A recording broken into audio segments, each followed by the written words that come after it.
yung breaking. Ano po?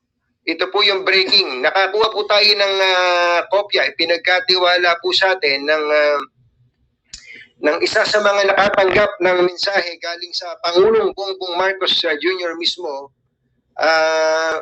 Pwede ba nating ipakita? Pakita natin yung message ni Pangulong Bongbong Marcos na na-access po natin ngayon lang kay munti ko na masabi. Munti ko na masabi kung kanino pinadala. Ano po? Ito po yung parte nung mensahe ng Pangulong Bongbong Marcos sa mga House leaders. In the larger scheme of things, Sara is unimportant. So please, do not file impeachment complaints. Sa malaking usapan, sabi ng Pangulo, ng mga bagay, hindi naman mahalaga si Sara, sabi po niya. So please, do not file impeachment complaints. Huwag maghain ng impeachment complaint. Ang tinutukoy po kay VP Sara. Bakit daw po? It will only distract us from the real work of governance. Gagambalain lang tayo nito sa totohanang pamamahala, trabaho ng pamamahala, which is to improve the lot of all Filipinos. Na yun ay ang paunlarin ang mga lahat ng mga Pilipino. Sana maging malinaw itong mensaheng ito ng Pangulong Bongbong Marcos sa House leadership. Ano po, mga kababayan? Actually, ito pong mensahe ng Pangulong Bongbong Marcos na to, bagamat hindi ito nag-uutos, bagamat hindi po nag-uutos, sabi nga niya, so please do not file impeachment complaints. Huwag maghain ng reklamo ng impeachment. Hindi man po ito nag-uutos, pero dapat maintindihan ito ng House leadership.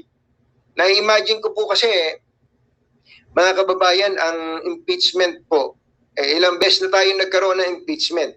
May dalawa pong nagtagumpay na impeachment. Yung isa po ay laban kay dating Pangulong Erap Estrada, at ang isa po naman ay ang impeachment laban kay dating Chief Justice Renato Corona.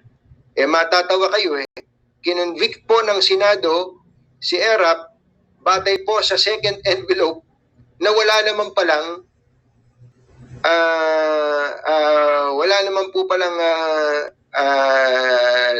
laman. Hindi pala siya kinonvict. Ano ba nangyari kay Erap noon?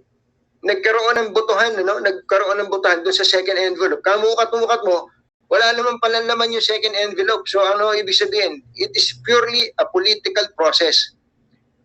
Kay Corona, katakot-takot ang ibinatong reklamo labang kay Corona. Ano naging ending? Kinonvict po siya ng impeachment trial na Senado.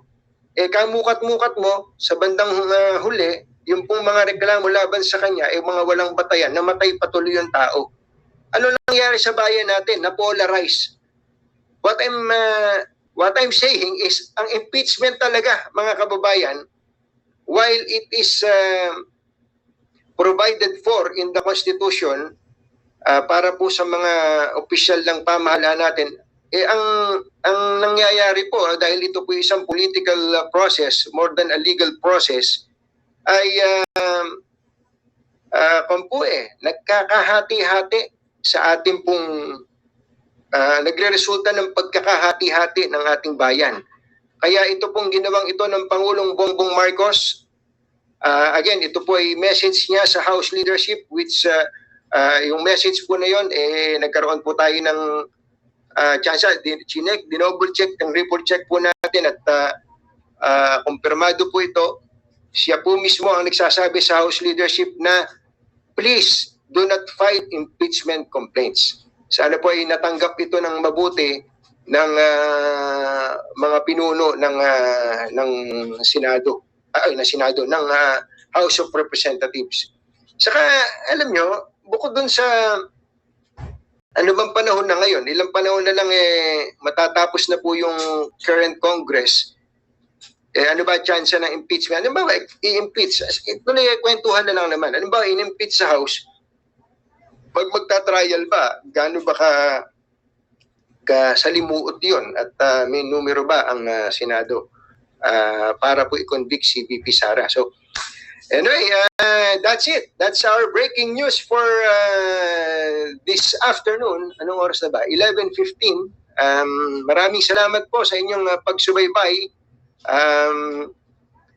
Tingnan po natin kung anong mangyayari.